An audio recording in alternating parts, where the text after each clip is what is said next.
లూకాసు వార్త 15వ అధ్యాయము 17 నుండి 19 వరకు మనం చూస్తే, అయితే గుర్తు వచ్చినప్పుడు వాడు, నా తండ్రి యొక్క ఎంతో మంది కూలివాళ్లకు అన్నము సమృద్ధిగా ఉన్నది, నేనైతే ఇక్కడ ఆకలి కొని చచ్చిపోతున్నాను అని ఎవరు ఇక్కడ కలుస్తున్నారు?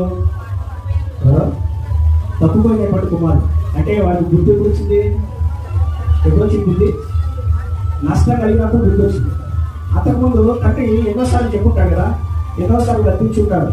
తండ్రి కూడా చెప్పాడు, ఏమన్నా సార్, అరే నీవు చెడు మార్గంలో ఉన్నావు, చెడు వ్యసనాలకు నువ్వు బానిసైపోయావు, కాబట్టి నేను చెప్పినట్టుగా నువ్వు విను, నువ్వు ఎక్కడికి వెళ్ళదు, నీకు ఏం కావాలంటే అది నేను సమృద్ధికి ఇస్తాను, నువ్వు ఇక్కడ నుండి వెళ్ళదు అని అంటే తండ్రి యొక్క మాటను పెడచెవులు పెట్టి తన యొక్క స్నేహితుల మాటకు తను మొగ్గు చూపి తన యొక్క స్నేహితుల మాటను ఎప్పుడైతే చేశాడో తన జీవితంలో నష్టపోయాడు.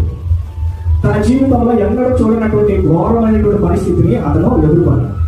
తను గ్రహించింది ఏంటో తెలుసా? ఇప్పుడు వరకు నేను బుద్ధిమంతులుగా నేను గ్రహించాను, బుద్ధిమంతులుగా నేను చేశాను అని చెప్పి అనుకున్నాను, కానీ ఇప్పుడు నేను బుద్ధి కలిగినటువంటి వాడిగా నేను చేశానా, బుద్ధిహీనమైన పని చేశానా? యువకులకు పంది చాలా అసహ్యం, మనకు కూడా అసహ్యం కదా. పందులని వాళ్ళు మొట్టరు.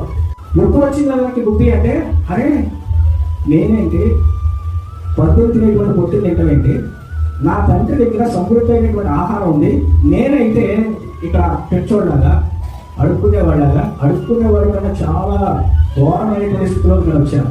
పెట్టేటువంటి పొట్టును ఆయన తిన్నప్పుడు దేవుడే అతనికి బుద్ధి కలగజేశాడు.